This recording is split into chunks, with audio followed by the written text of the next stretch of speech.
I'm Hannah Weiss, the Education Manager at the Science Museum of Western Virginia, and this is your Moment of STEM. And this week, we're going to talk about superheroes. See, this week, or actually Friday the 28th, is Stan Lee's birthday. And he was instrumental in creating this whole world that has really inspired a whole ton of scientists and just people. And I thought it would be really cool, in honor of Stan Lee, to talk a little bit about some of the science behind his creations. Because even though superheroes, these are these larger-than-life, kind of fantastical people, a lot of them at their core really have this story of science. And as we learn and explore and understand more about the world around us, we're starting to see how some of that science might actually be able to exist. So, in honor of Stan Lee, we're going to talk a little bit about 3 of his creations. And the first one we're going to talk about is the Incredible Hulk. Now, in the comics, the Incredible Hulk is this character who gets hit by gamma radiation, and it like changes his DNA such that anytime Bruce Banner gets angry, he transforms into this hulking monster. Now, the truth of the matter is, when we're hit by high-energy particles like gamma radiation, it doesn't really have that effect. We don't have a whole bunch of Hulks around. But what it does do when we get hit by that high level of radiation, that high energy, it can damage our DNA. And I mean, that's basically what a sunburn is. You're getting hit by UV radiation, and it's damaging your DNA. So there's a scientist out there who suggested that what's actually happening with the Hulk is that when he got hit by that gamma radiation, it did tear his DNA up. And as the DNA repaired itself, it inserted a whole bunch of epigenetic switches. Now, epigenetics is this kind of really big buzzword in biology and genetics. It's the study of what's going on outside of our genome. There are a whole bunch of things that we inherit that are beyond our genes that may have a really big effect on things that happen in our life.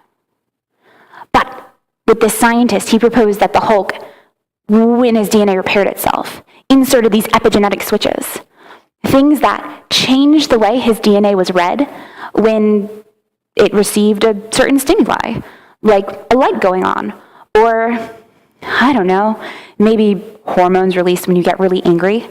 So this scientist said that when Bruce Banner got angry and all of those hormones got released, these switches flipped on like a light switch, changing the way his DNA was read, causing him to go through this huge transformation. Of course, anytime you get these huge changes in your body, it might cause a little bit of pain. Things like really huge bruises. And I don't know about you, but on some of the edges of my worst bruises, they're kind of green.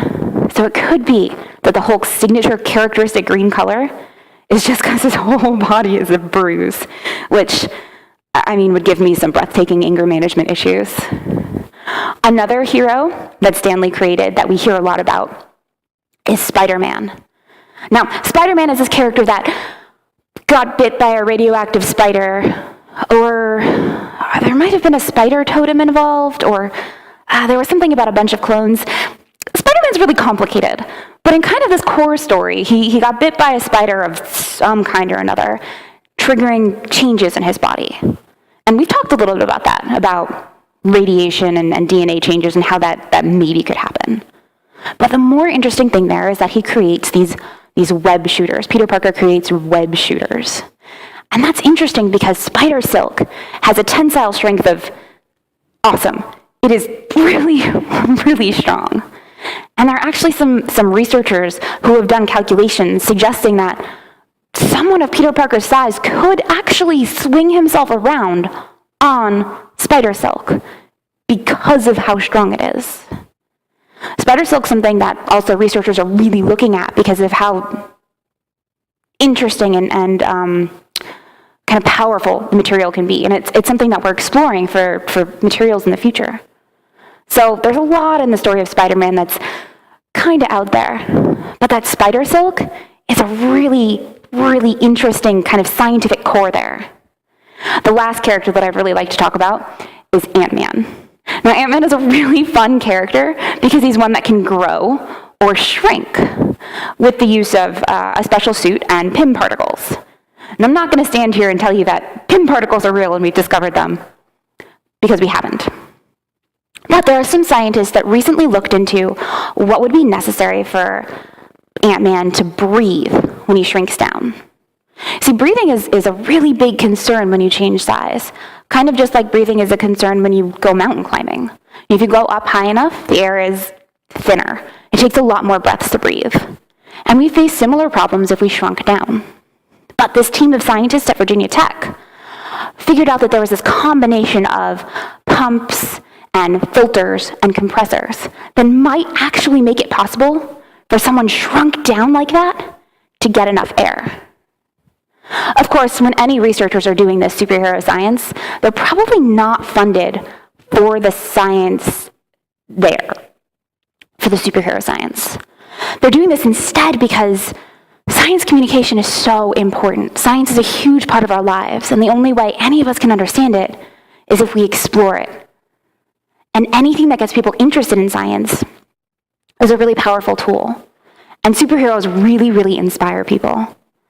So if you'd like to dig deeper into any of the science we've talked about today, you can check out any of the links below. Otherwise, I'm Hannah Weiss from the Science Museum of Western Virginia, and in the words of a great man, Excelsior.